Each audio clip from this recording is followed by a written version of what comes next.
자, 지금 구속 적부심 카드를 쓸 수 있다라는 보도를 보셨는데, 김용남 전 의원님. 네. 과거 검찰 출신이시니까 이런 내용에 대해서는 좀 잘 아실 것 같아요. 이 가능성이 있는 겁니까?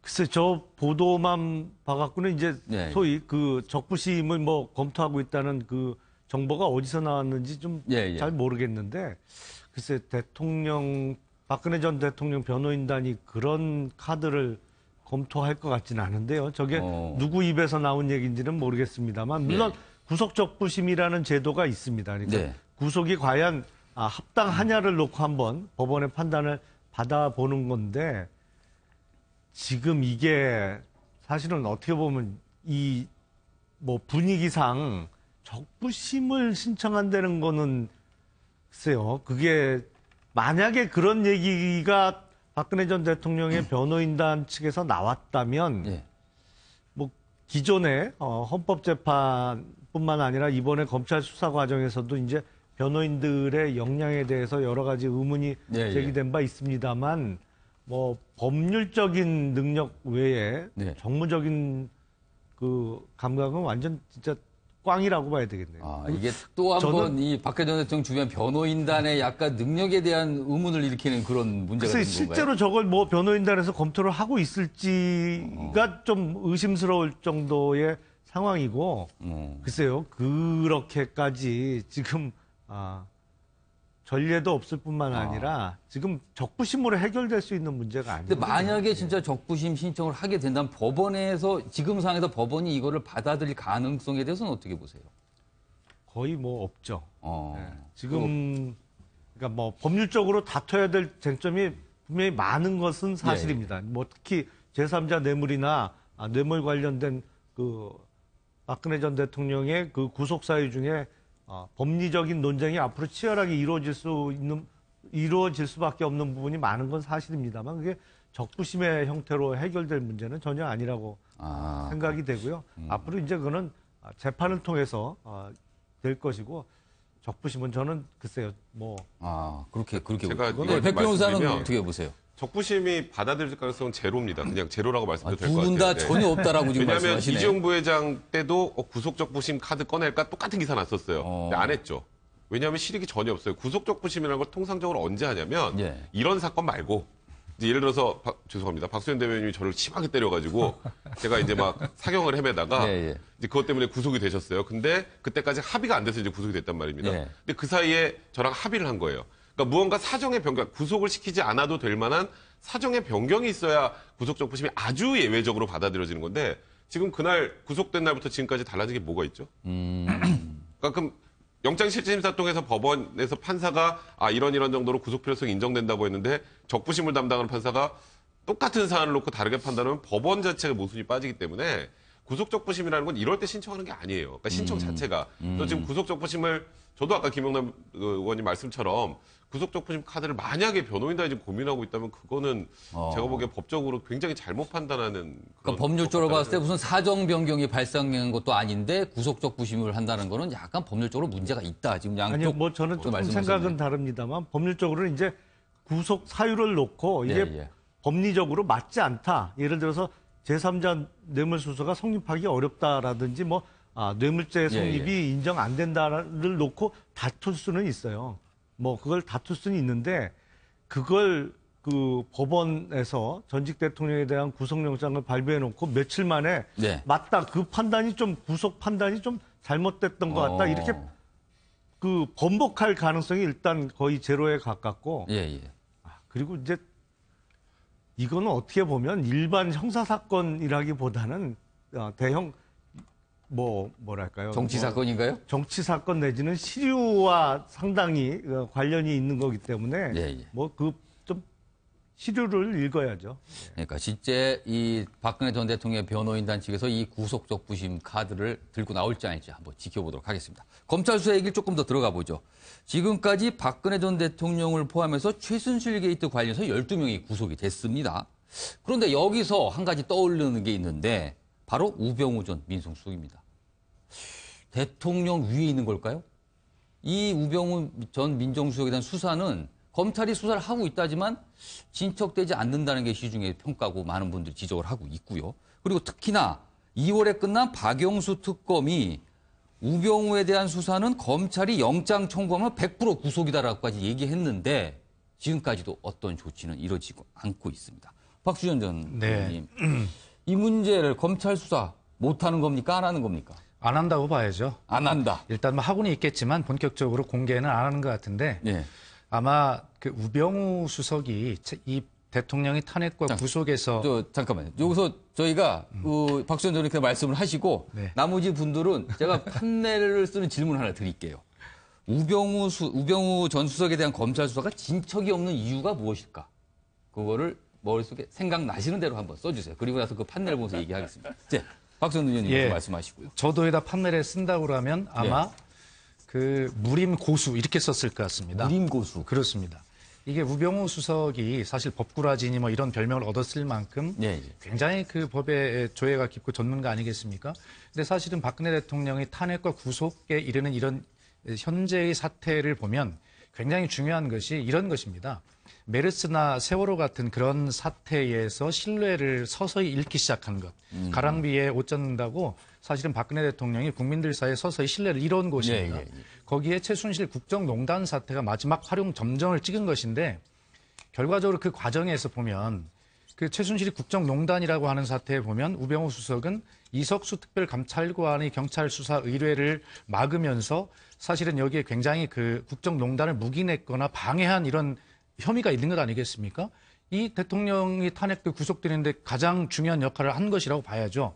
그리고 앞서 말씀드린 세월호에서도 그 세월호의 압수수색에 압력을 넣었다거나 뭐 이런 아주 중요한 그런 순간마다 개입을 했는데 또 더 중요한 것은 그 중요한 순간마다 지금 김순환 검찰총장이나 검찰국장과 굉장히 많은 오랜 시간 횟수도 많고 시간도 많은 그 통화를 하면서 전화 통화 보도가 꽤 많이 나왔어요. 더구나 중요한 건 자기 자신의 가족회사인 정강에 대한 압수수색 영장 발부가 되는 그날도 저 총장하고 통화를 오래 했단 말입니다.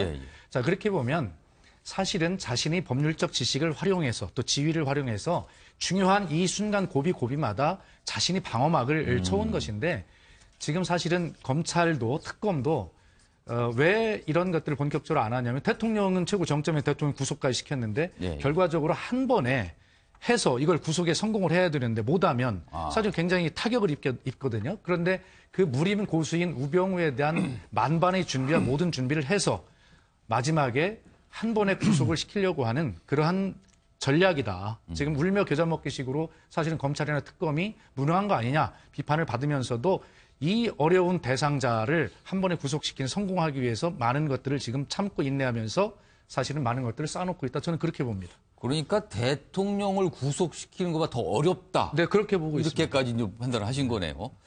지금 박수현 전 의원님께 판례는 지금 답변하신 걸로 가름을 하고요. 나머지 세 분 거를 차례도 보겠습니다. 먼저 박성규 전 대변인께서는 뭐라고 쓰셨나요? 저는 눈치 검찰 이렇게 썼죠. 그리고 저의 정치적인 판단이라고 하는 부분도 같이 좀 언급을 했고 왜냐하면은 사실 누가 보래도 눈치 봤죠. 눈치 봤고 어디까지 눈치를 봤냐면은 대통령의 구속영장이 신청되는 그 단계까지 눈치를 심하게 봤죠. 하면 되는 단계 물론 헌법재판소에 있었지만은 우병우 박근혜 정부가 여기까지 이르게 된 문제와 관련해 가지고 가장 큰 책임이 있는 두 사람 꼽으라면 우리 지난번에 김기춘 비서실장, 우병우 민정수석 뭐 일관되게 얘기를 했었습니다. 모르지 않았던 일이지만은 검찰 또한 모르지 않았던 일이고 이제까지 수사를 저는 뭐 안 한 게 아니라 미루고 있었다고 보는 거죠. 내부적으로는 상당히 자료가 축적돼 있을 거라고 봅니다. 이 부분에서 저는 대통령까지 구속된 마당에 지금 검찰이 더 눈치 볼 필요는 없을 겁니다. 그 판단 이미 했고요. 이미 했기 때문에 이번에 우병우 수석은 뭐 저는 구속된다고 생각을 합니다. 여기서 한 가지 좀 짚어볼 게 있어요. 제가 눈치 검찰이라고 한 이유예요. 검찰의 입장에서 이 정도까지 오는 것을 막을 수 있는 기회가 몇 차례 있었어요. 그게 뭐냐면 김순환 검찰총장이 서울중앙지검장 하던 시절 2014년 11월입니다. 정윤회 문건 파동이 그때 터졌습니다. 그렇죠. 그때 어떤 분은 최순실이 국정순위 1등이라고 첫 번째라고 얘기도 했고 십상시 얘기도 나왔고 문고리 3인방 얘기도 나왔고 많은 부분에 있어서 박근혜 정부의 청와대 내부의 문제가 심각하다고 하는 사실이 드러났는데 여기 경찰에서 나왔습니다. 오히려 더. 서울중앙지검이라면 이 부분에 대해서 문제를 확인하고 그리고 이런 부분에 있어서 어떤 것들이 있는지 사실은 정식 수사를 통해서 결과를 내지 않더라도 이런 문제 위험성에 대해서 자각을 하고 대통령에게 보고하고 또는 이 사안을 파악했어야 합니다. 이거 김수남 청장이 서울중앙지검장 시절에 당연히 했어야 하는 일인데 이걸 문건 유출 과정의 문제로 삼고 넘어갔어요. 저는 김수남 청장 이 부분에서 절대 자유롭지 않다고 봅니다. 두 번째입니다. 지난해 8월이죠. 이석수 특검이 우병우 민정수석의 여러 가지 관련된 피의 문제를 가지고 이거 수사가 필요하다고 검찰이 얘기를 했어요.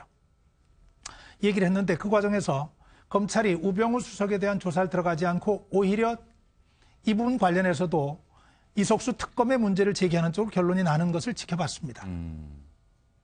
이때도 문건 유출 파동을 관계를 삼아가지고 기자하고 어떻게 연락을 했는지, 그렇죠. 중요한 보안상을 어떻게 외부로 냈는지 이런 엉뚱한 다른 문제에 집중을 하고 이 문제를 외면해 버렸어요. 이때도 역시 저는 김수남 검찰총장이 제 역할을 안 했다고 봅니다. 그리고 그 과정에서 결국엔 파워게임에서 밀려서 이석수 특별감찰관이 쫓겨나는 모습도 그냥 지켜보기만 했어요. 이런 부분에 있어가지고 저는 검찰이 가지고 있는 원죄가 크다고 봅니다. 이 과정까지 눈치를 봤죠. 굉장히 큰 눈치를, 누구의 눈치를 봤냐면은 대통령과 가까운 우병우 수석의 눈치를 봤고, 우병우 수석을 보호하려고 하는 대통령의 눈치를 봤던 겁니다. 누가 보더라도 이것은 문제가 있는 것임에도 불구하고. 그런데 이제는 대통령이 구속까지 됐어요. 구속까지 돼 있고, 누가 뭐래도 가장 큰 책임 가운데 하나, 민정수석이 해야 할 일을 방기하고 대통령이 판단을 잘못할 수 있도록 잘못 유도하고 그리고 많은 잘못을 덮어놓으려고 했던 우병우 수석 문제를 덮고 간다면은 박근혜 정부 완전히 대통령까지 파면시킨 이 수사의 의미는 50점도 되기가 어렵죠. 저는 반드시 돼야 한다고 보고, 그런 면에서 눈치를 보는데 너무 익숙했고 정치적인 판단을 하는데 너무 익숙해졌고, 그리고 그것이 오늘 검찰에 던져진 가장 큰 숙제로 남아있기 때문에 우병우 수석을 구속하면서 정치적 판단, 정치 검찰이라고는 오명 또한 벗어야 하는 역사적인 중대한 기로에 서 있다 이렇게 봅니다. 그러니까 검찰이 약간 소극적 이유 두 가지 치네요. 눈치 정치네요. 자, 백 변호사는 뭐라고 쓰셨습니까? 전혀 진척이 없는 건 아니다. 뭐가 지금 있다. 네, 그러니까 가기는. 지금 두 분 말씀하셨던 것처럼 검찰이 원죄는 분명히 있죠. 그러니까 우병우 수석과 관련해서는 뭔가 저게 저렇게 되면 안 되는데 하는데 계속 이렇게 흘러왔단 말이에요. 근데 이제 박영수 특검이 아까 했던 말을 한번 되새겨 보면요. 다시 영장을 청구하면 100% 발부될 것이다. 그게 어떤 면에서 이걸 잘못 해석하면 아니 본인들이 구속을 못 시켜놓고 검찰에 가면 그런 떠넘기는 거야? 있었어요. 이런 게 있었잖아요. 근데 그 의미가 아니고요. 정확하게는 특검의 수사 범위의 문제입니다. 특검의 수사 범위 외의 것들. 그러니까 지금 문제가 되는 그 해경 상황실, 그 세월호 당시에 해경 상황실 서버, 전산 서버 압수수색 관련해서 외압을 행사했다는 의혹은 특검의 수사 범위가 아니었어요. 그래서 지금 그 부분 수사 관련해서 그 당시에 윤모 부장검사를 소환해서 외압이 있었는지 여부를 다 확인했습니다. 그런 부분 확인했고요. 그다음에 개인 비위 문제, 예를 들어서 가족회사 정강이나 관련 횡령 문제나 이런 부분들도 특검의 수사 범위가 아니었기 때문에 이런 부분들까지 더해지면 그럼 더해진 상황에서 영장을 청구하면 100% 될 것이다라는 입장이었기 때문에 검찰도 지금 제가 말씀드렸던 그런 부분에 대해서 관련자들 불러서 다 조사를 하고 있어요.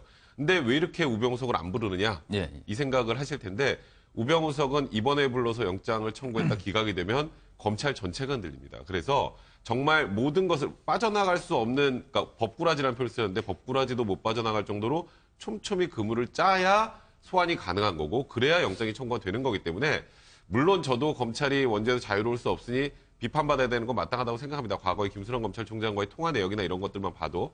하지만 지금은 검찰이 상황이 많이 달라졌어요. 발등에 불이 떨어진 상황입니다. 그렇기 때문에 검찰을 믿고 기다려달라기보다 이제는 검찰이 그럴 수 없으니 검찰이 수사하는 과정을 조금만 지켜보시면 좀 달라진 모습을 볼 수 있을 것이다. 이런 의미로 말씀드립니다. 백 변호사는 검찰의 이제 속사정 얘기를 조금 해주신 것 같습니다. 김용남 전 의원께서는 뭐라고 쓰셨습니까? 다른 분들이 워낙 상세히 설명을 해주셔서 저는 원래 이제 지금 우병우 전 수석에 대해서 적용할 수 있는 혐의는 직권남용이나 직무유기인데요. 직권남용이나 직무유기는 법률적으로 상당히 제한적으로 성립되는 겁니다. 원래 그게 까다로운 죄예요.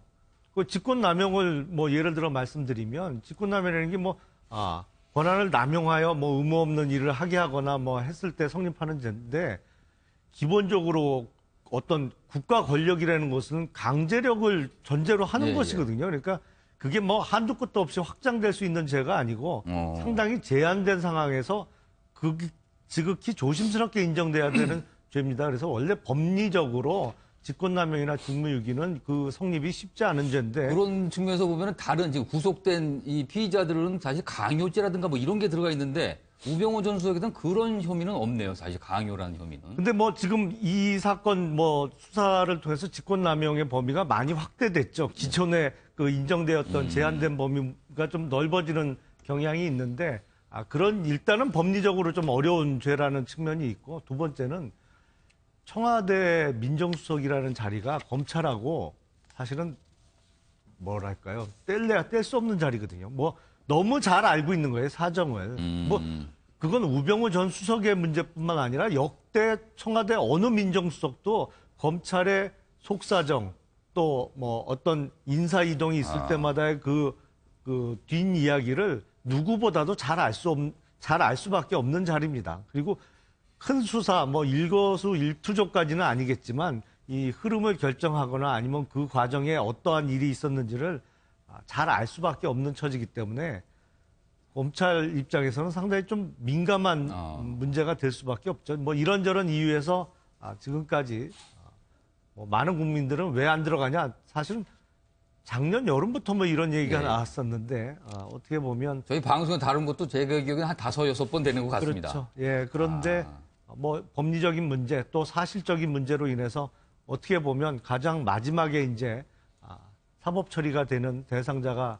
될 것 같습니다. 알겠습니다. 박수현 의원님, 지금 이 세 분 말씀 들어보니까 결국은 우병우 전 민정수석이 검찰에서 봤을 땐 같은 식구이기 때문에 조금 뭔가를 하기도 그렇고 집안이 뭐 전체적으로 영향을 받을 것 같고 그리고 특히나 민정수석실엔 사실 검사들이 꽤 많이 파견이 돼 있잖아요. 그렇습니다. 그렇다면은 우병우 전 민정수석을 수사한다는 거는 곧 민정실에서 우병우 전 수석 같이 근무했던 지금 검찰로 복귀한 검사 같은 식구를 또 수사하는 이런 부담감 때문에 역시나 검찰이 조금 지금까지 소극적인 게 아니라 이런 지적 안 할 수가 없는데요.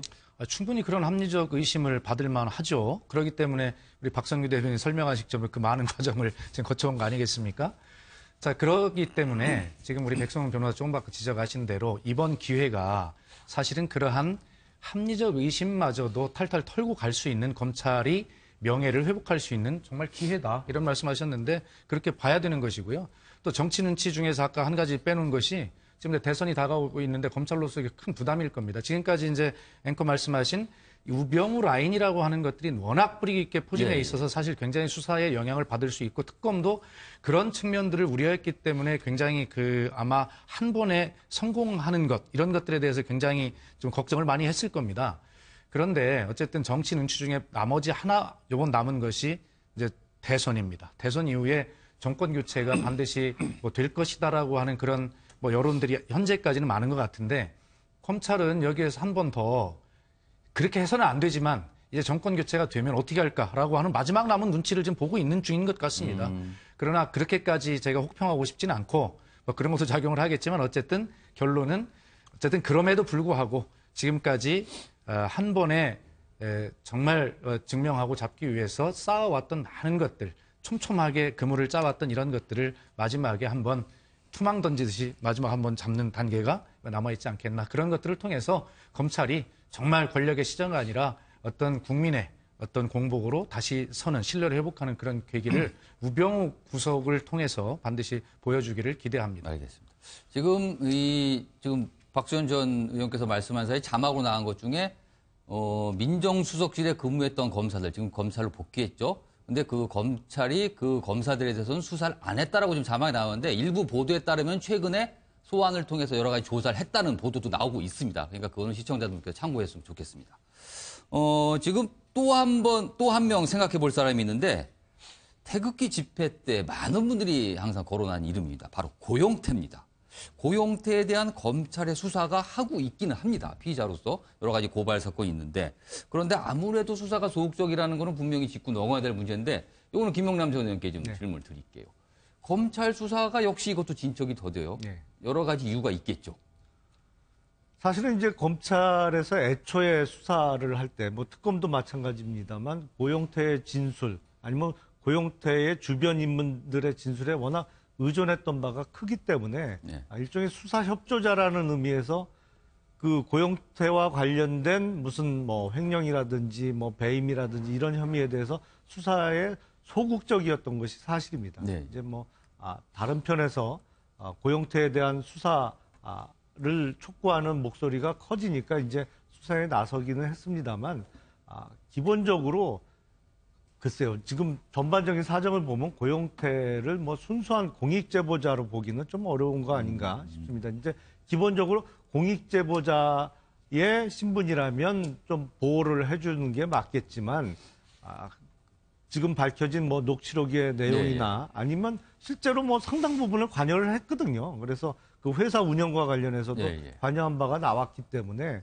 공익제보자로 인정 안 될 바에는 지금 수사를 하는 게 맞는데 그 동안에 하여튼 그 진술에 의존한 수사를 많이 진행을 하다 보니까 이제 와서 갑자기 이제 입장을 바꿔서 정말 범죄 혐의자로서의 강도 높은 수사를 하기에 좀 입장 곤란한 측면이 있습니다만 앞으로는 좀 수사가 이루어지지 않을까 싶습니다. 네. 박성규 전 대변인께서는 어떻게 보세요? 수사 조력자이면서 동시에 사실은 비리 혐의자입니다. 당연히 수사를 해야죠. 당연히 수사해야죠. 제가 계속 강조했던 얘기 중에 하나입니다. 고영태 씨가 나와서 하는 얘기는 다 믿을만 할까요? 그거 의심해봐야 합니다. 근데 저는 여기까지 이르게 되는 과정에서 우리 한국 정치 그리고 국회, 언론이 보여준 많은 모습들이 있지만은 고영태라고 하는 사람의 한 개인의 말과 행동에 지나치게 좌우돼서 움직였던 이 한국 사회의 가벼움에 대해서 저는 반드시 좀 짚어야 된다고 생각을 합니다. 이 어떤 분들은 의인이라고 얘기했고 어떤 분들은 공익제보자라고 얘기했는데 그것이 아니었다고 하는 사실이 녹취록을 통해서 그대로 확인되고 있잖아요. 2016년 1월부터 공개된 녹취록만 봐도 뭐 이런 표현들이 있습니다. 이렇게 틀을 딱딱 짜 맞춰가지고 있다가 한 방에 빵 터뜨리면 다 가는 거야. 그럼 다 우리 거 되는 거지. 2016년 지난해 초예요. 그렇죠. 그런 녹취록이 공개가 됐습니다. 거기다가 이걸 최순실 국정농단 사건으로 몰고 가면 되는 거야. 국정농단 사건으로 몰고 가면은 그다음엔 최순실은 지는 해고 박근혜 대통령님이 힘이 다 빠졌고 그건 우리 마음대로 되는 거야. 2016년 7월 달에 한 얘기입니다. 이런 얘기들이 나오기 이전에. 그 이외에도 수도 없이 많은 문제에 있어서 동원된 확인된 녹취록에 보면은 치밀하게 사전에 준비되고 기획됐다고 하는 것이 다 확인이 돼요. 네. 지금의 상황에서 보면 고영태가 얘기하고 주변 사람들과 계획했던 그 방향으로 다 간 거예요. 어떻게 공익적인 제보자라고 얘기할 수 있겠어요? 본인이 많이 개입이 돼 있죠. 이 부분 수사 안 할 수 없습니다. 수사해야 되고 또 하나 꼭 좀 짚고 싶은 거는 이 자리에서 그때 얘기했던 겁니다. 분명하게 국회에서 청문회에서 위증도 한 사실이 있어요. 예를 든다면은 JTBC 기자를 만난 적이 있느냐? 만난 적이 없다 그랬죠. 그런데 JTBC 심수미 기자인가요? 본인이 만난 적이 있다고 얘기를 합니다. 만나서 고영태하고 이런저런 얘기했다. 최순실 태블릿 PC 만질 줄 모른다라고 얘기했지만 그렇지 않다고 하는 사실 확인됐고 왜 이 상황에서 고영태라고 하는 이 한 사람의 정말로 처음에 시작을 보게 되면 고영태, 최순실 사이의 갈등이 이 문제까지 오는 그 단초가 되긴 했는데 덮고 넘어가기에는 이분들이 해놓은 말, 뱉어놓은 말과 벌려놓은 일들이 너무 큽니다. 이거 단죄하지 않는다면 박근혜 대통령이 책임을 물었던 것처럼 이런 책임을 묻지 않는다면 대한민국의 사법은 제 역할을 하고 있다고 할 수 없죠. 알겠습니다. 백 변호사는 고영태 씨에 대한 검찰의 수사 지금 뭐 피의자로 고발 사건이 있었기 때문에 하는데 이 좀 어떻게 보고 계세요? 그러니까 아까 박성규 대변인님 말씀하셨던 것들 뭐 무슨 기획이나 이런 것들은 사실상 이제 그 내부에서 논의하다가 실패한 걸로 사실상 이제 결론이 난 거고요. 그런 이 사람들이 뭐 자기가 빵 터트려 다 먹겠다 이런 부분들이 이제 잘 안 됐으니까. 그러니까 약간 실패한 쿠데타라고 해야 될까요? 굳이 말하면 이 최순실과의 내에서. 근데 그 부분을 제외하고 이제 사실 이 국정농단 사태에 대해서 우리나라의 전체적으로 알려지게 만든 게 사실 어찌 보면 고영태 씨의 입이라고 봐도 과언은 아니죠. 그 부분은 사실상 나중에 양형에서 반영되면 됩니다.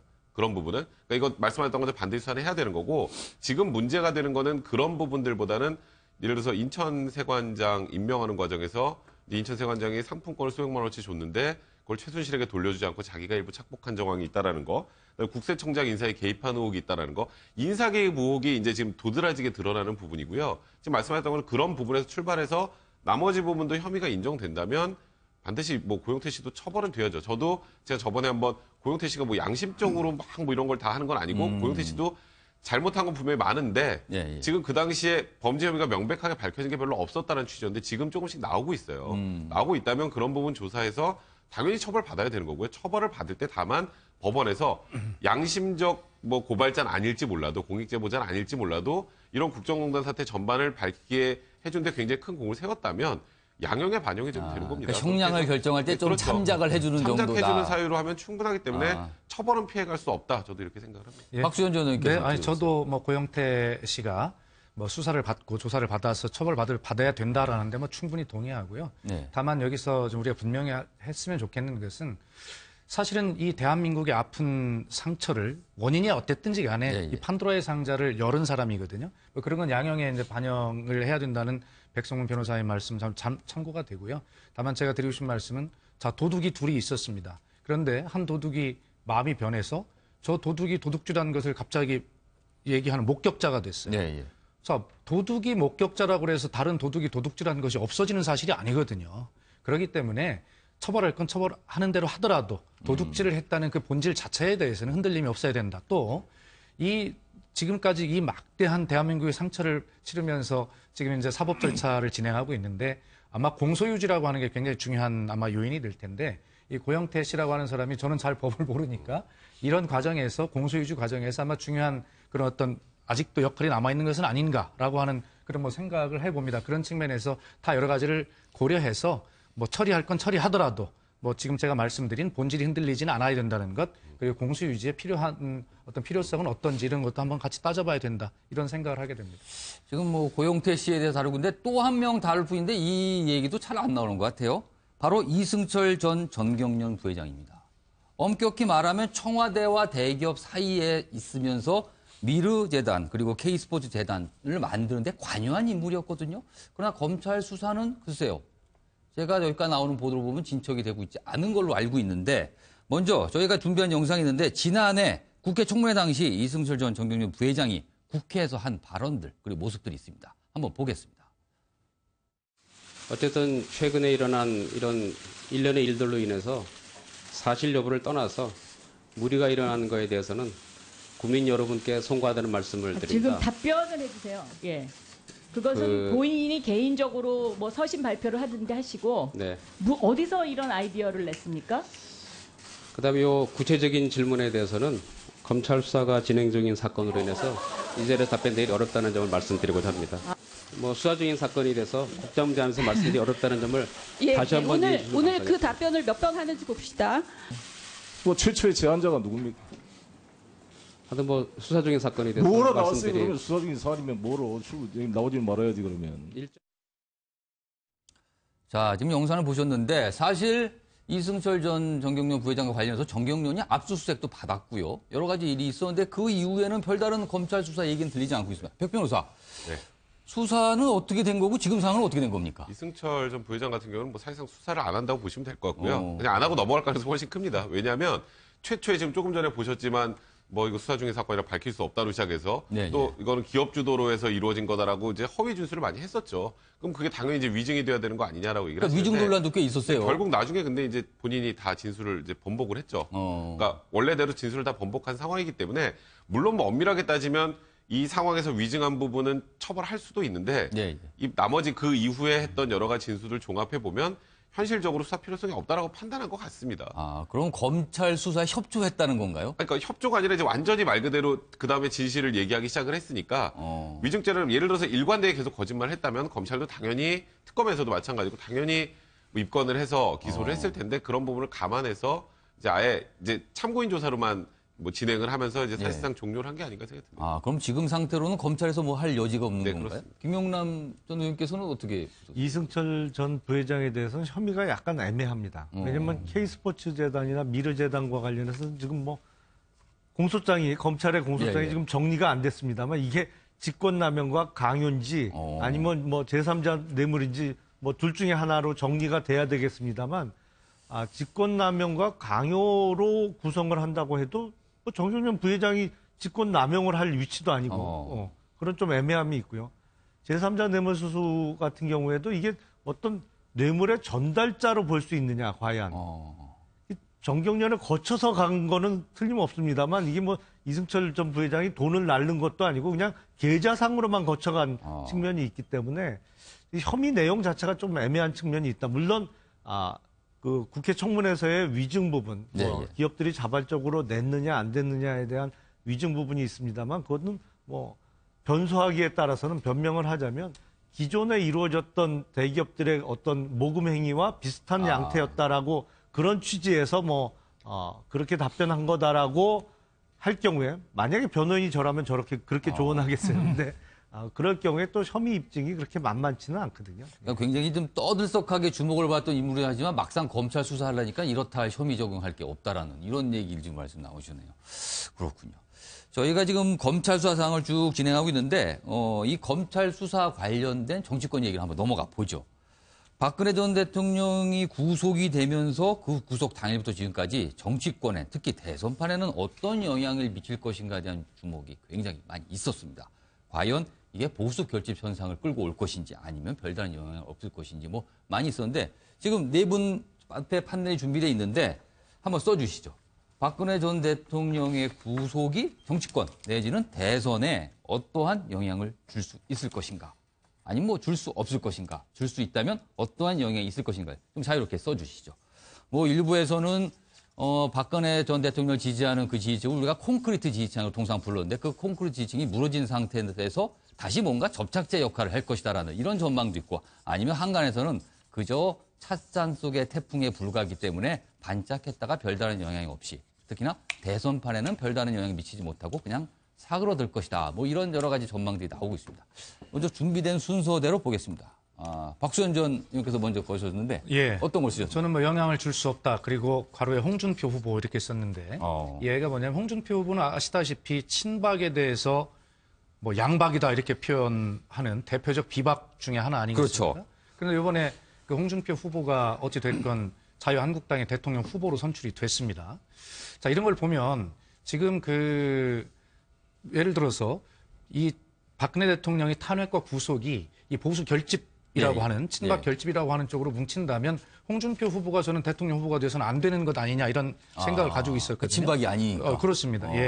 그렇기 때문에 사실은 홍준표 후보가 이렇게 되는 걸 보면서 일부 정말 극렬한 지지자들 한 뭐 몇 퍼센트 정도는 뭐 극렬하게 모이고 또 시위도 해 나가겠지만 전체적으로 그동안에 그 보수를 자체했던 범보수 진영에는 큰 영향이 없는 것은 아닌가. 또 그것은 지난번에 탄핵에 찬성했던 국민 전체 여론이 80%를 상회한다든가 또 그 이후에도 탄핵 이후에도 박근혜 전 대통령을 구속해야 된다는 국민 여론이 뭐 75%를 넘는다든가 이런 걸 보면 결과적으로 이 보수 세력의 어떤 결집에 큰 어떤 영향이 없을 것이다. 이런 생각을 저는 개인적으로 갖습니다. 자, 박성규 전 대변인께서는 뭘 쓰셨나요? 저도 큰 영향은 없을 것이다. 전제가 하나 있습니다. 앞으로 남아있는 기간 동안에 과도하게 대통령 망신주기라든지 아니면 불필요하게 자극하는 모습이 연출되지 않는다면 이런 전제입니다. 왜냐하면 큰 영향이 없을 것이라고 하는 얘기는 우리가 지금 갑작스럽게 박근혜 대통령의 탄핵의 문제가 결정된 것이 아니라 길게 본다면 지난해 뭐 한 7, 8월경부터 이른바 그 민정수석 라인에서부터의 문제가 쭉 제기되기 시작해서 그리고 검찰 수사 들어가고 국회에서 탄핵소추 진행되고 여기까지 오기 몇 달의 기간이 있었어요. 그 과정에서 박근혜 대통령이 정말 잘못했구나. 박 정부가 정말 심각한 문제가 있었구나 하는 것들이 국민 앞에 낱낱이 드러났습니다. 그렇기 때문에 이른바 보수라고 하는 많은 분들 가운데서도 박근혜 대통령이 탄핵당한 것이 안타깝기는 하지만은 그래도 그럴 수밖에 없었겠다고 하는 심정적인 동의를 하는 사람들이 많이 있어요. 여론으로 많이 비춰졌죠. 구속까지 필요했겠느냐 하는 이야기들도 하는 분들이 있었지만 그건 인간적인 안타까움을 얘기한 것이지 대통령의 잘못과는 사실은 큰 관계가 없었던 부분이기 때문에 이미 대통령이 잘못했다고 하는 것 그리고 대통령이 그 과정에서 국민들 특히 보수층에 씻기 어려운 상처를 줬다고 하는 것에 대해서는 이른바 대통령 지지하는 사람들 사이에서 다 이제 공감이 돼 있는 사안입니다. 다음 문제는 뭐냐면은 그런 대통령에 대한 판단은 이미 결론이 나 있기 때문에 그 뒤에 그런 대통령의 문제를 딛고 이런저런 문제 대통령이 잘못한 거 맞다, 인정한다. 그리고 그렇기 때문에 대통령의 실패를 대통령이 아닌 다른 보수의 우리 책임을 지고 있는 사람들이 더 뼈저리게 각고의 노력을 통해서 그걸 극복하고 딛고 일어나겠다. 이런 노력을 해주는 다른 주자들의 모습이 나온다 그러면은 영향을 좀 가져갈 텐데 지금 안타깝게도 그것도 사실은 별로 없어요. 대통령 이후 대통령 실패를 극복하고 실패를 다시 보충하고 그다음 단계로 나가겠다고 하는 의지와 열정과 능력을 보여주는 그런 후보군들이 별로 없거든요. 그래서 대통령과 관련된 이분들은 지금 이제 최선을 선택하는 단계가 아니라 차선을 선택하는 단계로 저는 접어들었다고 봅니다. 차선을 선택하는 단계로 들어서 이제까지 중도를 얘기했던 안정감을 얘기했던 안희정 후보 쪽에 관심을 좀 보였던 분들이 있고, 그리고 안희정 후보가 지금은 좀 어려운 국면으로 접어드는 이 상황에서 다시 안철수 후보 쪽으로 차선을 눈을 돌리는 분들이 나오고 있는 것 아닌가. 그렇게 본다면은 대통령 한 분이 이 구속과 관련돼 가지고 표심에 영향을 미치기는 좀 어렵지 않겠나 하는 그런 생각합니다. 두 분은 별다른 영향이 없을 것이다. 자, 백 변호사는 뭐라고 쓰셨어요? 저도 큰 영향이 없다는데 조금 내용이 다릅니다. 그러니까 저는 이미 박근혜 전 대통령식의 보수는 붕괴를 했다. 그래서 사실상 뭐 박근혜 대통령이 구속이 됐다고 해서 뭐 보수층이 결집할 가능성 거의 없다. 그러니까 그런 건 좀 아플 수 있지만 자유한국당의 지지율이 전혀 오르지 않고 있는 것, 그리고 자유한국당 후보들의 지지율이 오르지 않는 것을 보면 단적으로 알 수 있는 것 같고요. 그러니까 쉽게 말해서 원래 과거에 항상 보수와 진보가 싸우면 51대 49 싸움을 했지만 지금은 어디가 보수인지도 사람들이 잘 모를 정도의 상황이 돼버렸습니다. 그러다 보니까 소위 말하는 중도 보수층, 갈 곳 잃은 보수층들이 어떡하지? 그래도 문재인 전 대표가 집권하는 건 싫은데 이런 분들이 뭐 안희정 지사 쪽으로 간다거나 아니면 안철수 후보 쪽으로 간다거나 뭐 이런 쪽으로 가지. 지금 예를 들어서 박 전 대통령이 구속됐다고 해서 갑자기 자유한국당의 홍준표 후보가 막 압도적인 지지율이 막 올라가고 뭐 이런 상황이 되질 않고 있는 상황이지 않습니까? 그러다 보니까 이게 뭔가 소위 말하는 범보수 진영이라고 해서 자유한국당이나 바른정당이나 뭔가 획기적인 변화를 보여주지 않으면 쉽게 말하면 지금 현 시대까지 쭉 오던 일반적인 보수라는 개념 자체가 붕괴해버린 상황이라 저는 박 전 대통령의 구속 이후에 예를 들어서 수사 과정에서 노출이 돼서 감성을 자극하는 상황이 나온다고 할지라도 표심에는 영향을 미치지 못한다, 저는 개인적으로 생각합니다. 자, 김영남 조원께서는 박근혜 전 대통령의 구속이 정치권에 어떤 영향을 줄 것인가, 뭐라고 쓰셨나요? 일단은 단일화 과정에 영향을 끼칠 수가 있습니다. 단일화의 그러니까 압력이 될 것이다. 아니요. 보시나요? 그러니까 단일화의 장애가 될 수가 있죠. 장애가 된다. 예. 그러니까 지금 대선 후보가 결정된 거는 세 당이 지금 결정이 됐습니다. 이제 정의당이 결정이 됐고, 그다음 바른정당 그리고 자유한국당이 이제 3월 31일 날 결정이 됐는데 많은 분들이 이제 구여권, 그러니까 자유한국당과 바른정당의 이제 후보 단일화 말씀을 많이 하시는데 지금 박근혜 전 대통령이 구속되면서 사실은 구여권의 후보 단일화가 좀 더 어려워졌다. 왜냐하면 이제 박근혜 전 대통령의 탄핵 과정 또 수사 과정에서의 그 입장 차이가 있고 원래 가까이 있다가 한번 헤어지면 더 감정의 골이나 이런 것도 깊은 거거든요. 그러니까 민주당하고 지금 국민의당도 비슷한 처지입니다만 그래서 박근혜 전 대통령이 구속됨으로 인해서 구여권의 후보 단일화 과정이 조금 더 멀어졌다 가능성이 이런. 우리가 뭐 보수 쪽 표가 뭐 한 곳으로 몰려서 결집이 아니라 오히려 더 단일화를 못하게 만들었다. 왜냐하면 지금 바른정당의 경우에 거의 대부분이 박근혜 당시 대통령의 탄핵에 찬성하는 입장이었고 또 반대되는 입장이 지금 자유한국당에 상당 부분 남아 있기 때문에 그 부분이 오히려 결집이라기보다는 이제 단일화가 오히려 바른정당과 국민의당이 먼저 진행될 가능성이 좀 높아졌다고 생각을 하고요. 그리고 결국에는 이제 본선거 5월 9일 날 본선거에서의 영향은 단일화가 어쨌든 지금 이 큰 이슈이기 때문에 이번 5월 9일 선거에서는 그런 의미에서 이제 간접적으로 본선에 영향을 끼칠 수 있다라고 생각을 합니다. 보니까 지금 다른 분들은 좀 비슷비슷하고 김영남은 약간 단일화에 영향을 주는데 통상적으로 단일화를 시키는 쪽에 영향을 주는 게 아니라 오히려 보수 단일화 안 되는 쪽에도 영향을 줄 것이다. 이런 분석을 해주셨어요.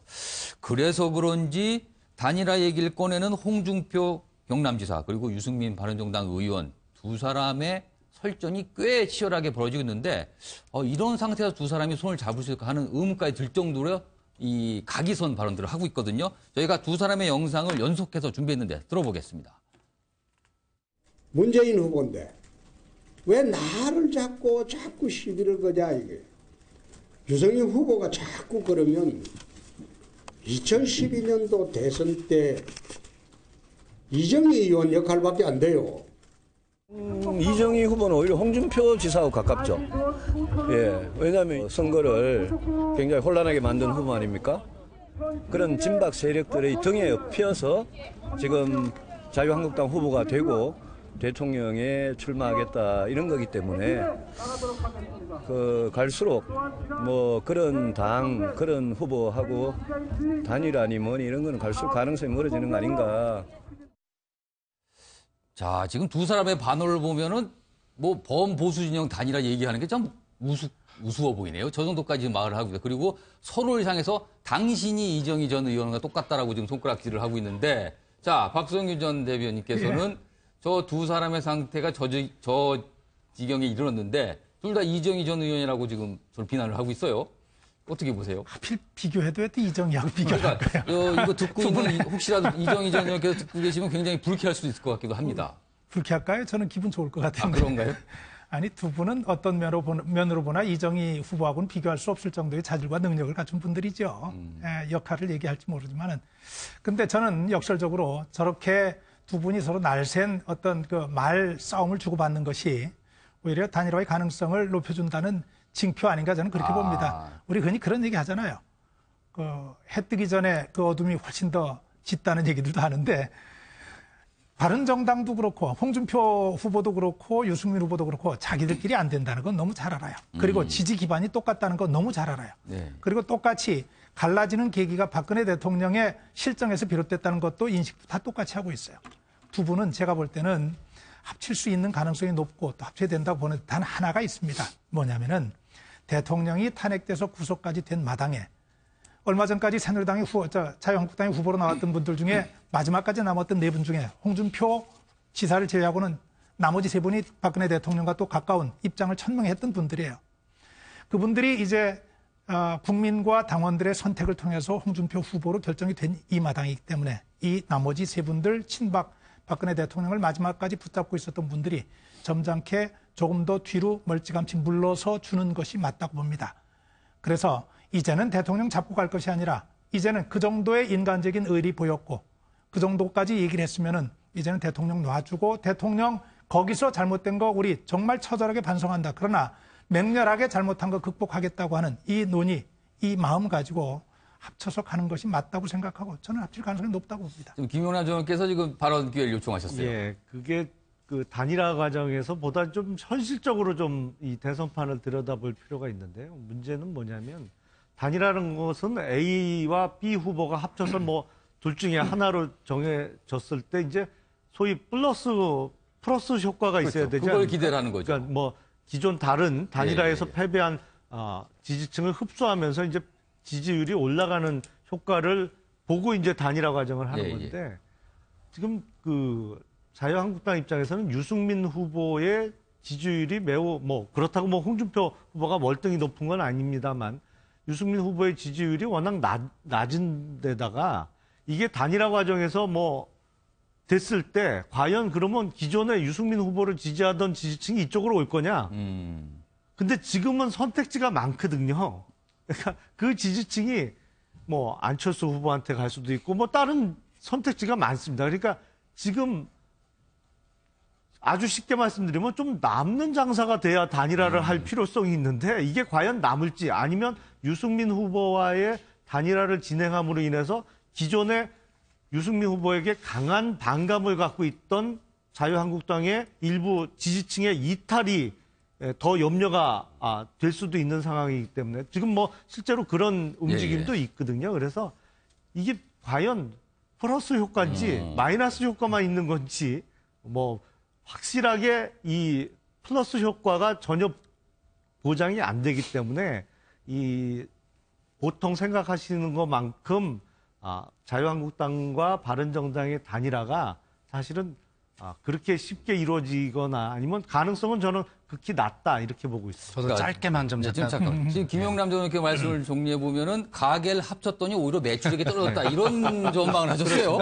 자, 그럼 박수현 전 의원께서 어떻게 보세요? 뭐 저는 외람된 말씀인지는 모르겠습니다만 이번에 더불어민주당으로 정권 교체가 된다라고 생각하는 소속이기 때문에 그걸 감안하고 들어주시면. 이렇게 생각을 합니다. 어차피 홍준표 후보나 유승민 후보나 정권 교체의 가능성이 없다라고 생각을 할 겁니다. 특히 유승민 후보 같은 경우는 또 새로운 정치, 새로운 건전한 보수 이런 것들을 본인이 미래 정치를 관통하면서 하고 싶어하는 욕심 그런 계획이 있기 때문에 설마 이번 현재의 정치는 포기하더라도 미래 정치는 포기할 수 없다라고 하는 그런 개인적 계획과 포부가 있을 겁니다. 그렇기 때문에 어떤 대선 이후에 야권의 재편 과정에서 홍준표 후보와 또 유승민 후보 이분들이 지금 벌써 현재 대선은 정권 교체 된다라는 계산하에 야권 재편 과정에서 이니셔티브 게임을 지금 하고 있는 것이 아닌가라고 하는 그런 생각을 제 입장에서는 또 하면서 이렇게 과정을 좀 지켜보고 있습니다. 예, 지금 뭐 이렇게 야권 시각에서 약간 좀 객관적인 입장에서 설명을 좀 해주셨어요. 자, 백 변호사도 발언 기회 요청하셨습니다. 저도 아까 김용남 의원 말씀에 전적으로 동의합니다. 왜냐하면 바른정당에 나온 이유를 해소하지 않은 상태로 합치는 건 전혀 의미가 없어요. 그 나온 이유가 이제 박근혜 전 대통령 탄핵에 반대하고 또 친박, 소위 말하는 그 진박이라고 하는 분들이 있는 상황에서 보수의 혁신은 불가능하다고 해서 나온 게 바른정당이잖아요. 근데 지금 바뀐 게 하나도 없거든요. 다시 들어가면 나온 이유가 소멸이 되기 때문에 그건 현실적으로 불가능하고 또 좀 아이러니한 건 자유한국당을 지지하시는 분들이 제일 싫어하는 정당이 바른정당이고요. 바른정당 지지하시는 분들이 제일 싫어하는 정당이 다른 데가 아니라 자유한국당이에요. 지금 구도가 그렇게 돼버렸습니다.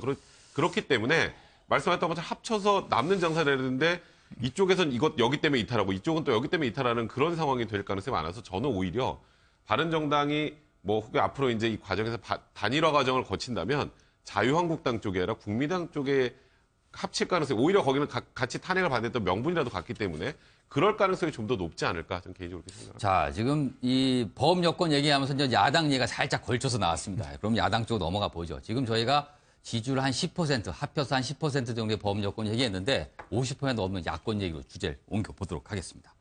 지금 각 당, 그리고 특히 야권 같은 경우는 경선이 막바지에 이르러서 다음 주면 모든 후보가 결정이 됩니다. 이런 가운데 여의도에서 돗자리를 깔았다는 한 정치인 주말 내내 화제되고 있습니다. 바로 안철수 전 국민의당 대표. 별명이 이렇습니다. 안스트라다무스. 이런 얘기도 있고요. 그 다음에 AI, 인공지능과 합해서 안 AI 이런 얘기까지 나오고 있는데 안철수 후보 얘기인데 그동안 안철수가 한 4가지 정도의 예언을 해서 이미 3가지가 맞았습니다. 그리고 본인과 관련된 1가지가 남았는데 저희가 준비한 영상이 있습니다. 그거 먼저 보겠습니다. 지금 저희들이 목표 40석 중에는 호남에서 20석 이상 그리고 비례에서 저희들이 정당 지지율 20% 이상을 목표로 해서 10석 정도 그리고 또 수도권 충청에서 8석 이상을 보고 있습니다. 그래서 그 모두 합해서 40석 정도를 목표로 열심히 뛰고 있습니다. 반기문 전 총장께서는 설 지나면 그만두실 거라고 또 제가 그랬습니다. 그때 이제 손석희 앵커가 저보고 한 번 더 예언을 해보라고 하면서 황교안 총리가 대선에 출마할 것 같으냐고 저보고 물어보는 겁니다. 그래서 저는 아니 당연히 출마 안 한다고 그랬습니다. 그게 이번 대선은 저 안철수와 문재인 양강구도로 치러지고 제가 이길 거라는 것만 맞추면 이제 저는 다 맞추는 겁니다. 자, 중간에 좀 3가지가 나왔고요. 1가지는 황교안 권한대행이 출마할 것이냐 말 것이냐 이 얘기도 했는데 역시 출마 안 한다고 했는데 그 얘기도 마저 들어갔습니다. 자, 이제 남은 게 하나입니다. 문재인과 안철수의 양강구도로 대선이 진행될 거다. 그래서 그런가요? 최근에 여론조사를 쭉 보면 양강구도를 가정한 지지율 조사에서 격차가 계속 좁혀지고 있는 양상이 보이고 있습니다. 자, 요거는 야권 얘기니까 이제 여권에 계신 분한테 제가 먼저 질문을 드릴게요. 김명남 전께서는 안철수 의원 최근에 다자대결 구도에서도 지지율이 꽤 많이 오르고 있고요. 그리고 양재에서는 어떤 조사에 따르면 오차 범위 내에서 좁혀진 문재인 전 대표와 오차 범위 내에 좁혀진 지지율 조사까지 나오고 있습니다. 물론 뒤지고 있긴 합니다만은. 자, 이렇게 어떻게 보면 약진이라고 할 수 있는데 이 배경은 뭐라고 보십니까? 글쎄, 그러니까 정권 교체를 바라는 국민 입장에서는 더불어민주당으로 교체가 되나 국민의당으로 교체가 되나 어차피 정권 교체거든요. 그러니까 그 표심이 지금 더불어민주당도 거의 이제 내일 50%를 넘으면 내일 확정이 그렇죠, 되고 끝나죠, 국민의당은 이제 4월 4일 날 확정이 되겠습니다만 각 당의 대선 후보가 어느 정도 정리되는 이 시점에서는 표심이 이제 결정을 하기 시작할 시점이고 그리고 정권 교체를 바란다면 문재인 후보나 안철수 후보나 비슷한 지지를 받을 수 있다고 생각을 합니다. 그러니까 어느 정도는 예견이 됐던 구도가 아닌가. 근데 과연 이게 1대1 구도로 갈 것이냐. 예, 예. 글쎄 저는 오히려 3자 대결 구도로 갈 3자면 누가 들어가는 겁니까? 홍준표 후보가 들어가겠죠. 그렇다면은 이 민주당 후보, 그다음에 네. 국민의당 후보, 그다음에 자유한국당 후보 네. 이렇게 3자를 말씀하시는 예, 거예요. 예. 뭐 물론 정의당의 심상정 후보도 그렇죠. 뭐 끝까지 끝까지 4자가 되겠네요. 갈 가능성이 높기 때문에 그렇게 되면 이제 4자 대결 구도로 가겠습니다만 그 구도로 갈 가능성이 높고 글쎄 단일화의 압력은 점점 좀 압력이 높아질 수는 있다고 봅니다. 그러니까 5월 9일 대선 직전까지 단일화의 압력은 높아질 수 있지만 정당 입장에서는 대선을 못 치르는 중간에 그러니까 단일화 과정에서 빠지고 네. 자기 당의 후보가 대통령 선거의 본선에 못 오르는 거는 정당 입장에서는 상당히 치명적이거든요.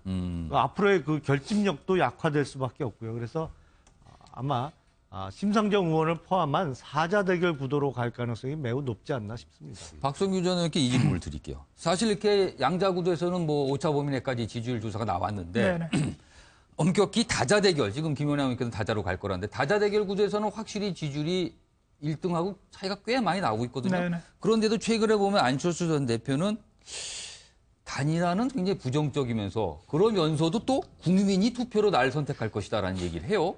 자, 이건 또 어떻게 해석을 해야 되는 겁니까? 단일화에 대한 안철수 후보의 얘기가 좀씩 달라지고 있죠. 처음에는 절대 안 된다 해서 지금 국민이 만들어준 단일화라면 받을 수 있다는 쪽으로 지금 가고 있는데 제가 보기에 안철수 후보가 정말 많이 달라졌어요.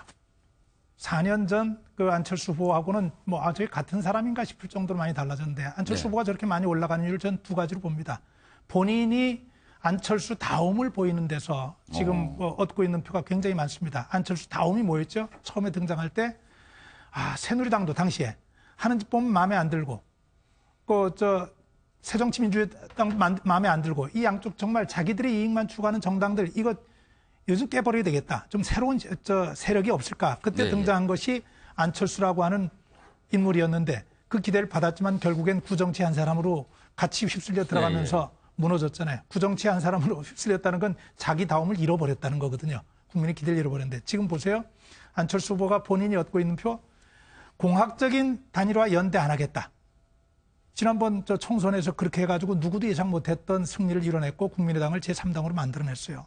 두 번째 지난번 그 탄핵 과정에서 촛불 집회 모든 대선 주자들이 모든 정치들이 뛰쳐나갈 때 나는 거기에 정치인들이 가서는 안 된다고 생각한다. 정치는 정치로 풀어야지 시민 광장에 나갈 거 아니다. 그리고 안 나갔습니다. 꿋꿋하게. 사드 문제와 관해서 처음에 다른 얘기도 해놨지만 중국에 저렇게 보복하고 이런 과정에서 사드는 필요하다고 얘기했고 국가 간에 맺은 조약 그거 존중돼야 된다고 분명한 입장을 얘기해서 안보에 관련된 분명한 얘기들 해냈어요. 그리고 또 하나는 외교 문제 있어가지고 한반도가 우리끼리 풀 수 없는 이 외교 문제, 외교 역량을 길러야 된다고 하는 부분에 대해서 우리가 처하고 있는 지금 가장 중요한 현실에 대해서 진단을 정확하게 해냈는데 이런 부분들과 관련돼서 조금 그렇죠. 박근혜 정부의 붕괴로 거의 무너진 실망감, 절망감을 안겨준 이 보수 세력들. 그래도 안보는, 그래도 경제는, 그래도 외교는 하고 기대했던 사람들이 이제 기댈 때를 찾은 거예요. 안철수 옛날하고 달라졌는데 믿어도 될 만한데 이 하나가 본인이 가진 요인이 하나 있고요. 두 번째로 뭐냐면은 죽어도 문재인 후보가 대통령 되는 세상 동의할 수 없다는 분들이 많은 거예요. 비호감도 제일 높잖아요. 특히 문재인 후보가 그리고 있는 세상 속에서 안보에 관한 이 불안, 맡겨서는 우리나라 큰일 나겠다. 두 번째, 중요한 국제적인 우리 국내와 관련된 현안들에 대해서 답을 하지 않고 뒤로 회피하고 도망가는 이 비겁한 리더십.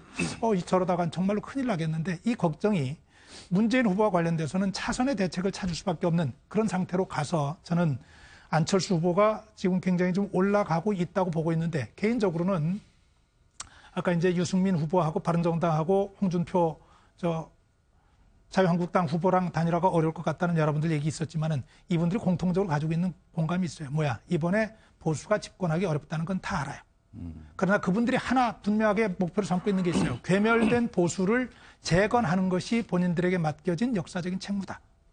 괴멸된 보수라는 건 뭐예요? 지금 그런 작은 이해관계 가지고 지금 갈라져 있는 사람들 더 이상 이렇게 가서는 앞으로 건전한 야당 노릇을 하기도 굉장히 어렵다고 하는 절박한 인식이 있거든요.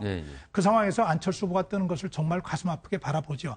이제는 저는 그래서 이번 선거를 통해 가지고 국민들의 입장에서 어떤 선택을 할지 참 지켜봐야 되겠지만 보수는 대동단결해서 처절한 노력을 벌여야 되는 것이고 그 과정에서 안철수 후보가 어디까지 치고 올라갈지 저 개인적으로 굉장히 관심이 있습니다. 지금 안철수 전 국민의당 대표 아직은 국민의당 후보가 된 게 아닙니다. 확정은 안 됐는데 그렇죠. 4월이니까 여러 가지 보면서 말씀하신 중에 이제 많이 바뀌었다. 옛날과 달랐다는 얘기를 했는데 글쎄요. 어떤 모습이 달렸는지 저희가 영상을 한번 비교한 영상을 두 가지 준비했는데 한번 연속해서 보겠습니다. 보통 박근혜 후보나 문재인 후보의 공약 떠오르는 거 있으세요? 747은 저기 옛날 분 거고 후보가 덜컥 약간 방향이 다른 걸 내놔버리면 그걸 맞추느라고 또 내부에서 굉장히 고생하고 그러다 보면 사실은 이 그 정합성이 떨어집니다. 그러면 사실 현실에서 이루어지기도 쉽지 않은 거죠. 저는 일관되게 국민의당 중심의 정권 교체를 주장해 왔습니다. 국민의당 믿어야 합니다. 국민의당을 믿고 전진할 때 대선에서 승리할 수 있습니다. 단디 하겠습니다. 화끈하게 밀어주이소. 반드시 기필코 대선 승리로 보답하겠습니다. 자, 지금 시청자분께서, 시청자 여러분께서는 두 가지 영상을 보되 확실히 다릅니다. 다른 사람 같기도 보이는데, 박수현 전 의원님. 네. 글쎄요. 저걸 좀 어떻게 해석이 될지 모르겠지만, 이런 해석도 지금 한강에 어떤 분이 하시더군요.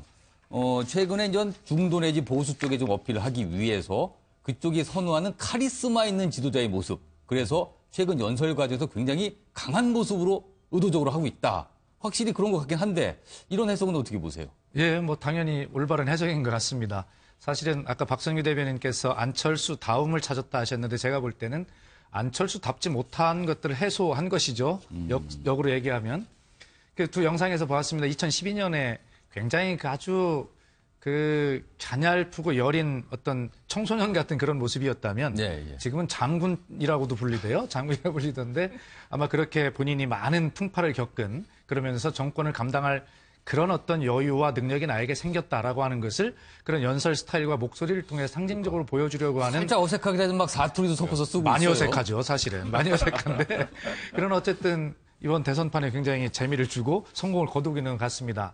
그러나 중요한 것은 결과적으로 양자 대결 아까 말씀하셨는데 양자 대결이 이루어질 것이냐라고 하는 전제. 이것이 이제 문제인데 우선 첫째로 문재인 후보 입장에서 보면 양자 대결에서 저렇게 안철수 후보에게 아직 후보로 확정이 되지도 않은 상황인데도 거의 오차 범위로 이렇게 따라 붙는 것, 이 사실은 문재인 후보가 정말 굉장히 아프게 생각해야 될 부분이다 생각합니다. 정권 교체를 담당할 가장 유력한 후보로서 이 문제는 본인이 해결해야 될 문제라고 생각합니다.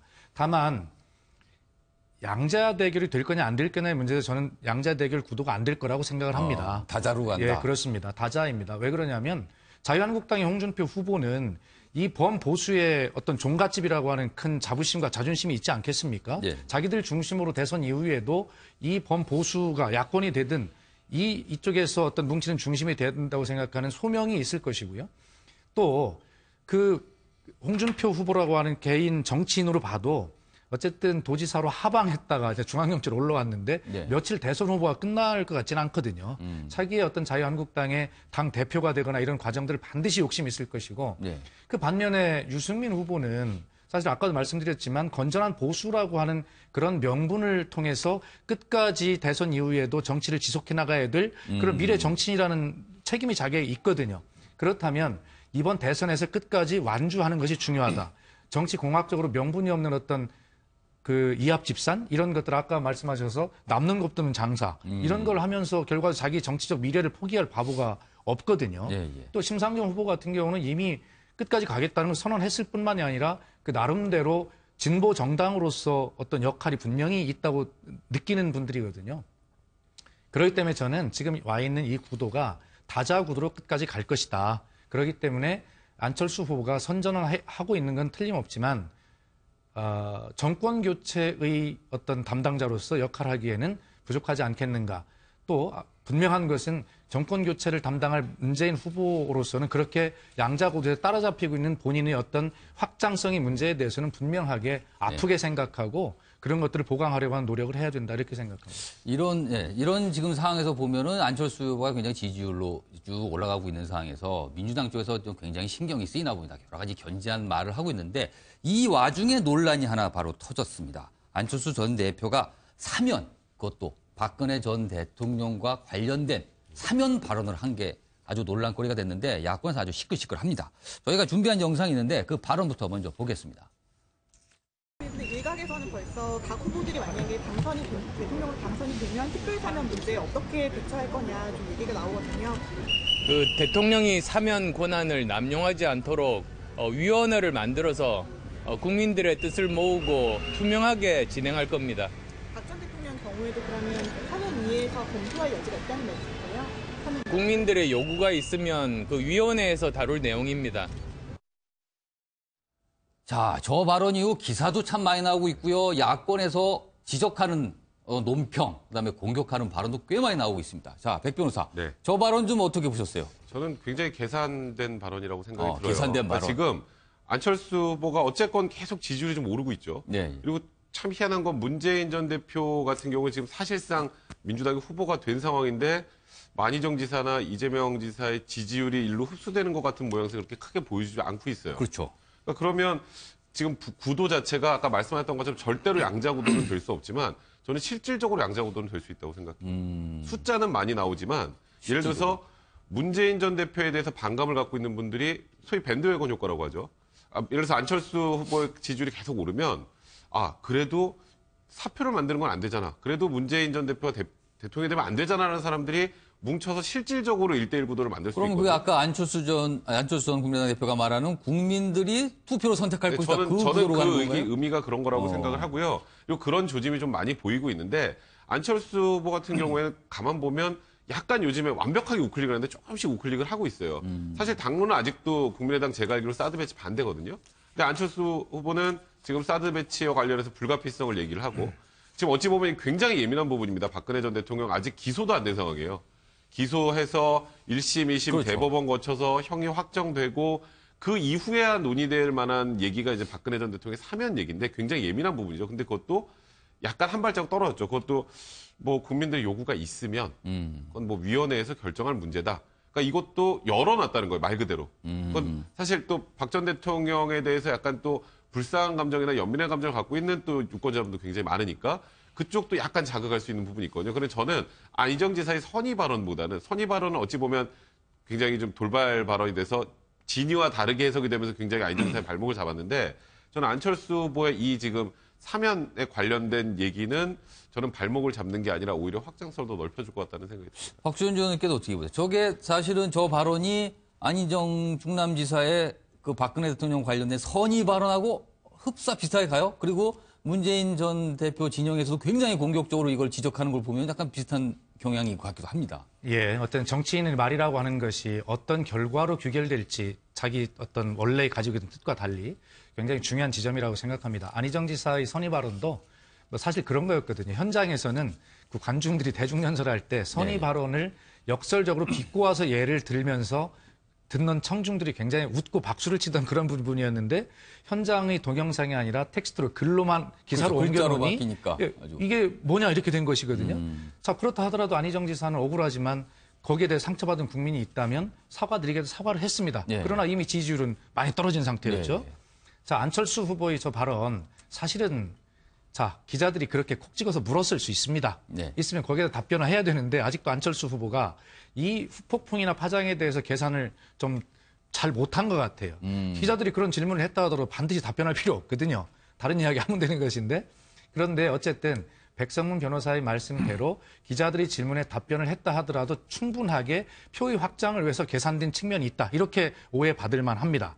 그러나 과연 지금 말씀대로 그것이 긍정적으로 자기 표가 확장이 될 거냐라고 하는 것에 대해서는 저는 백 변호사님과 의견을 달리합니다. 왜냐하면 지금 말씀대로 아직 기소도 되지 않았고 재판도 되지 않았습니다. 그리고 정치인들이 대통령의 사면을 지금 이야기할 자격이 있습니까? 대통령의 이 탄핵과 대통령의 구속은 오로지 정치인들이 자기 역할을 못할 때 국민이 시민의 힘으로 만들어낸 이런 사태거든요. 여기에 국민들은 아직 대통령이 구속된 것에 대해서 마음이 아프기도 하면서 대한민국의 민주주의를 바로 세워야 된다라고 하는 그런 것들을 위해서 인내해야 된다라고 하는 정말 국민이 아픈 시기인데 여기에서 정치인들이 사면을 이야기한다라고 하는 것 자체가 결과적으로 아무리 계산을 했다 하더라도 안철수 후보에게 결과적으로는 부메랑이 돼서 올 수 있는 발언이다. 그리고 저런 이야기를 정치권에서 벌써 할 때가 아니다라고 하는 것 분명히 말씀드리고 싶습니다. 박성준 전 의원께 두 가지 질문 드릴게요. 짧게 좀 대답해 좋겠는데 일단 안철수 전 대표의 저 발언이 적합한지 아닌지 어떤 입장이신지 하고요. 그다음에 지지율에 과연 영향을 줄 것인가. 이걸 좀 어떻게 보세요? 딱 그 두 가지만 얘기를 해야 돼요. 시간이 좀 빡빡해서. 저는 안철수 전 대표 안철수 후보의 저 발언이 뭐가 잘못된 거죠? 문제될 게 없다고 보시는 거죠? 문제될 게 없죠. 저는 오히려 그보다는 문재인 후보 쪽에서 보이고 있는 반응이 정말로 문제가 되는 거예요. 저 2단계예요. 안철수 후보가 얘기한 거 보면은 대통령의 사면권 권한을 남용하지 않도록 위원회를 만들어 국민의 뜻을 모으고 투명하게 진행할 것이다. 이제까지 모든 대선 후보들이 다 해온 얘기예요. 사면권 남발하지 않겠다. 기자들이 물어봐요. 그럼 박 전 대통령에 대해서도 검토 여지가 있다는 얘기냐? 그 물어보는데 국민의 요구가 있으면은 위원회에서 다룰 내용이다. 뭐가 잘못된 거죠? 저는 이거 가지고 문제 제기하는 이 인식이 좀 문제가 있는데 제가 볼 때는 문재인 후보 측에서 왜 이렇게 반발할까? 정말로 급했구나. 정말로 당황하고 있구나. 급기야 추미애 대표는 언론에서 안철수 후보 문제를 너무 집중적으로 다뤄준다고 불평까지 하는 단계까지 그러니까 언론이 너무 띄우고 있다 이렇게 왜 의연하게 가지 못할까 하는 생각이 듭니다. 제가 지난번에도 말씀드렸습니다. 문재인 후보가 압도적으로 앞서가는 1위였어요. 그러나 확장성을 전혀 못 갖고 있어요. 왜? 여유를 못 보여주고 있습니다. 1등으로 달려가면서 국민이 원하는 모습을 못 보여주고 있어요. 문재인 후보가 적폐청산을 얘기했을 때 제가 저건 70년대 운동권의 시각에 갇혀있는 잘못된 용어다 얘기를 했습니다. 그때 적폐청산 얘기하면서 친일 세력 얘기를 하고 산업화 세력으로 연결된 이러면서 수구 세력 얘기를 합니다. 언젠데 지금 친일 세력을 얘기해요. 그러나 제가 적폐청산의 요구에 동의하는 부분이 있습니다. 뭐냐면은 사람의 청산이 아니라 잘못된 행위를 이제는 그만두자. 적폐 행위를 그만두자는데 저는 동의합니다. 그게 뭐냐면은 대통령 선거 때 세를 과시하기 위해서 수많은 교수들, 학문에 전념해야 될 사람들 끌어모으는 이런 일 하지 말자. 이거 하지 말아야 돼요. 근데 그거 하고 있잖아요. 나하고 생각이 다른 사람일지라도 그런 사람들의 의견을 존중해주고 그런 사람들의 의견을 발판 삼아서 같이 갈 수 있는 사회 만들겠다 해야 되는데 의견 다르면 문자 폭탄 다 보내요. 그리고는 뭐라 그러냐면은 정치인은 그 정도 받을만 하다고 받을 각오 해야 된다고 얘기해요. 그리고 또 하나 오늘처럼 누가 보더라도 명백한 사안을 가지고 말꼬리 잡고 시비를 걸어요. 대한민국 정치권에서 가지고 있는 가장 큰 적폐입니다. 저는 이 문제를 가지고 얘기하면 얘기할수록 문재인 후보 다급한 모습밖에 안 보이는 것 같고 그리 되면은 문재인 후보의 반응에 따라서 반사 이익을 안철수 후보가 얻을 수 있다고 생각합니다. 김용란 전 의원께서는 저 발언 어떻게 보셨어요? 저는 지극히 원칙적이고 상식적인 발언입니다. 아시겠지만 미국이나 다른 외국 같은 경우에는 대통령의 사면권이 훨씬 우리보다 제한이 없죠. 그러니까 지금 수사가 진행 중인 이 시점에서도 대통령이 사면권을 행사해서 미국 같은 경우는 사면시킬 수가 있습니다. 광범위합니다. 근데 우리나라는 엄청나게 제한돼 있거든요. 그러니까 확정된 형에 대해서만 사면권을 행사할 수 있기 때문에 사실은 먼 미래의 얘기거든요. 그리고 이제 물론 사면권의 어떤 제한 내지는 이제 신중한 행사를 위해서 사면위원회를 구성해서 행사하겠다는 원론적인 얘기를 하고 이어서 그러면 박근혜 전 대통령 질문이 나오니까 그것도 원칙대로 사면위원회를 통해서 결정할 문제다. 근데 당연히 그 전제는 뭐냐면 형이 확정된 이후거든요. 법률적으로 그전에는 사면할 수 있는 방법이 없으니까 지극히 원칙적이고 상식적인 얘기를 했는데 다만 이게 소위 얘기하는 표의 확장을 위한 선거 전략적인 계산하에 나온 발언이냐. 저는 그냥 우발적으로 현장에서 질문이 이어지다 보니까 원론적인 답변을 했는데 알겠습니다. 그렇게 지금 문재인 후보 측에서 문제 제기를 하고 있는 것으로 보입니다. 오늘 네 분께서 다양한 답을 해주셨는데 이 사면 발언이 어떤 영향으로 좀 더 갈지 한번 지켜보도록 하겠습니다. 자, 저희가 이제 마지막 주제인데요. 이 주제는 글쎄요, 한번 꼭 좀 짚고 넘어가야 될 것 같습니다. 세월호 인양에 온통 관심이 쏠려 있지만 우리가 좀 생각해볼 문제가 하나가 바로 있는데 바로 세월호 참사 당시 아이들을 구하다가 세상에 떠났지만 순직 처리가 되지 않고 있는 비정규직 교사. 이른바 기간제 교사 문제입니다. 자, 백 변호사가 이게 어떤 사연인지 한번 설명 좀 해주시죠. 사실 지금 세월호에서 안타깝게 목숨을 잃은 그 교사분들은 다 순직 처리가 됐는데 이제 기간제 교사 두 분은 순직 처리가 안 됐어요. 그러니까 순직 처리가 안 됐는데 그 이유가 사실 정부에서 나오는 얘기들이 굉장히 제각각입니다. 처음에는 공무원이 아니기 때문에 안 된다라고 했어요. 근데 그 교육부 공무원이라고 교육부 장관이 국회에서 발언을 한 적도 있습니다. 공무원이라고? 네. 그 다음 얘기가 나오니까 그러면은 주 35시간 미만으로 근무한 사람이니까 상시 근로자가 아니어서 그렇다. 근데 확인해 보니까 하루에 8시간씩 일했고 그래서 40시간 이상 근무를 했습니다. 35건 훨씬 넘어갔네요. 그랬더니 그 다음에는 공무원 연금에 가입하지 않아서 그렇다. 근데 그건 연금 가입하고는 이건 사실 좀 무관한 문제거든요.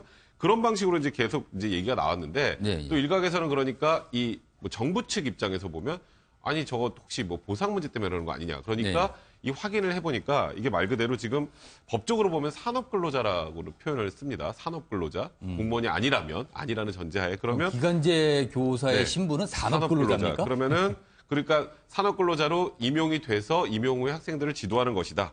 그러면 결국 뭐로 받아야 되느냐? 산업재. 산재입니까? 산재로 받으면 된다. 그래서 실질적으로 그걸로 보상한 거에다 받았습니다. 그러니까 지금 이 가족분들의 얘기는 지금 돈 문제가 아니라 이렇게 안타깝게 목숨을 잃은 이 기간제 교사 두 분의 명예를 위해서 순직 처리를 해달라는 건데 정부가 지금 굉장히 계속 그 부분에 대해서 미온적인 태도를 취하고 있어서 이제 소송까지 진행이 돼야 되는 상황까지 처해 있다 보니까 이게 지금 조금 전에 말씀하셨던 것처럼 꼭 한번 짚어봐야 될 문제가 돼버렸습니다. 그러니까 지금 이 세월호 참사 당시 목숨을 잃으신 그 선생님들, 교사분들이 꽤 계신데 그분들이 만약에 기간제 교사인 정규 교사분들은 순직 처리가 된 건가요, 그럼 지금? 그러니까 그렇게 다 순직 처리가 되고 이분들만 지금 안 된 겁니다.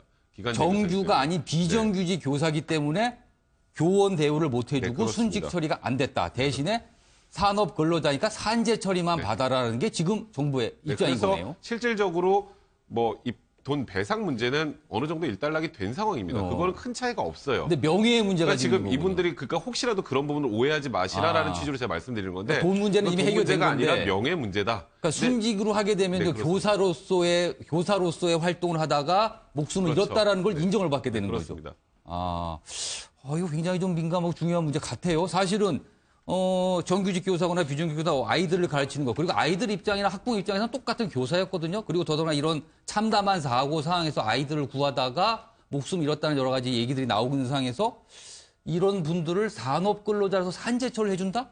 글쎄요. 국민정서상 어떻게 발할지 모르겠는데 박수현 전 의원님. 이게 지난 30일입니다. 박근혜 전 대통령이 구속되던 날이죠.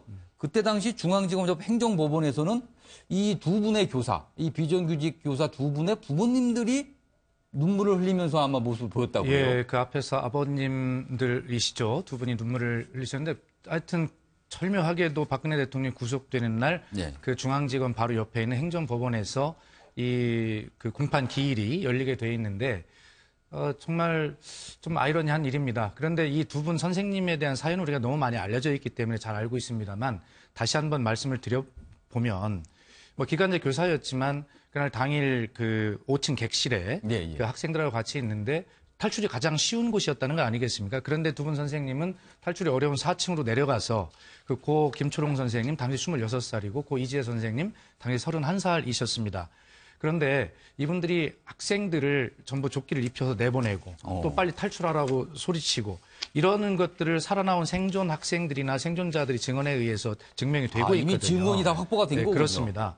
그런데 지금 명예를 회복하고 의사자가 된다거나 여러 가지 명예를 회복하는 그런 과정 중에서 보면 그 당시에 있었던 증언이 가장 중요한 어떤 요건 중에 하나라고 그래요. 그런데 그때 가장 잘 알고 있는 그 당시 교감 선생님께서 또 목숨을 스스로 끊으신 일이 있습니다. 해주실 분이. 그래서 이거 보면 대한민국이 아직 가야 될 길이 참 멀다라고 하는 걸 느끼는데 동일한 죽음 앞에 보상은 차치하더라도 동일한 명예는 주어져야 되는 것 아닌가. 더구나 본인들이 탈출할 수 있었음에도 불구하고 끝까지 학생들을 내보내기 위해서 의로운 죽음을 맞이하신 참 스승이다. 이렇게 보는데 참 스승이라는 말이 기간제 교사이든 정식 교사이든 간에 구분 없이 학생들을 위한 참 스승의 역할을 했으면 같이 붙여져야 된다라고 하는 그런 사회적 합의가 좀 이루어졌으면 좋겠다. 그런 안타까운 마음입니다. 김용남 전원님. 지금 학교에서 아이들을 가르치는 기간제 교사가 전체 교사 중 한 10%쯤 된다 그래요. 근데 지금 이 문제도 사실 공무원 연금을 가입을 시켜주냐 마냐 이 문제가 아주 핵심 쟁점이 돼서 정부에서는 절대 안 된다라고 지금 알고 있다는 거거든요. 그 부분을 좀 설명 좀 해주시죠. 저는 뭐 앞선 두 분하고 견해가 다소 틀립니다만 이거는 원칙의 문제가 아닌가 싶습니다. 물론 세월호 사건 매우 비통한 사건이고 사망한 두 분 기간제 교사 매우 옳은 일을 했고 훌륭한 분인 것은 사실이죠. 근데 이게 우리가 지금 세월호 사건과 관련해서 그동안 너무 많은 예외를 사실은 인정해 왔습니다. 사망자는 300여 명 비슷한 1993년도에 일어났던 서해 페리오 사건과 비교하면 세월호와 관련해서 너무 많은 예외를 인정해 왔거든요. 근데 이것이 지금 교사가 기간제 교사는 왜 산업 근로자냐 이렇게 말씀을 하시는데 그게 전혀 이상할 게 아닌 것이 지금 뭐 소위 화이트 칼라 직장에서 이제 산업 근로자라는 개념 자체가 어떤 생산 라인에서 작업복을 입고 근무하는 분들만 산업 근로자가 아니죠. 그러니까 제가 근무하고 있는 법무법인에도 4대 보험을 가입하면서 물론 이제 산재보험을 가입합니다. 예를 들어서 그런 직장에서 뭐 무거운 물건을 들다가 허리가 다치면 그게 산재 사고가 되는 거예요. 그래서 산재보험금을 받고 또 사망한 경우에는 또 사망보험금을 받게 됩니다. 그러니까 교사인데 왜 산업근로자냐? 이게 그러니까 생산 라인에 근무한다는 의미의 산업근로자가 아니고 공무원이 아닌 일반 근로자라는 의미에서의 그 표현입니다. 그러니까 교사가 산업근로자로 처우를 받는 게 무슨 차별 대우나 이상할 건 없고 다만 그러면 정규 공무원의 신분을 인정해 줄 것이냐. 지금 기간제 교사가 약 우리나라에 4만 6천여 명 정도 계시다고 합니다. 그래서 이게 그러면 정규직과 비정규직의 차별을 어떻게 할 것이냐는 관점에서 논의가 되면 다른 문제겠습니다만 세월호 관련해서 사망하신 두 분 기간제 교사기 때문에 이게 공무원으로 당연히 인정이 돼야 되고 순직 처리가 돼야 된다. 이건 좀 별개의 문제고 이거는 원칙은 한 번 허물면 그때부터 원칙이 아닌 것이거든요. 다른 식으로 두 분의 명예나 또 유가족의 아픔을 치유할 방법을 강구해야지 어떤 원칙을 허물면서까지 할 문제는 아니라고 생각합니다. 조금만 말씀드릴게요. 지금 시간이 한 50초 남았는데 짧게 해주시죠. 그러니까 저는 이제 지금 말씀하신 거 원칙 지켜야 되는 거 맞습니다. 그거 맞는데 이제 기간제 교사 관련해서 우리나라 지금 정부에서도 국회에서도 그렇고 반드시 좀 바꿔야 되는 게 뭐냐면 지금 공무원 대우 안 해줬죠. 근데 처벌할 때는 공무원 대우 합니다. 뇌물죄 대상 돼요.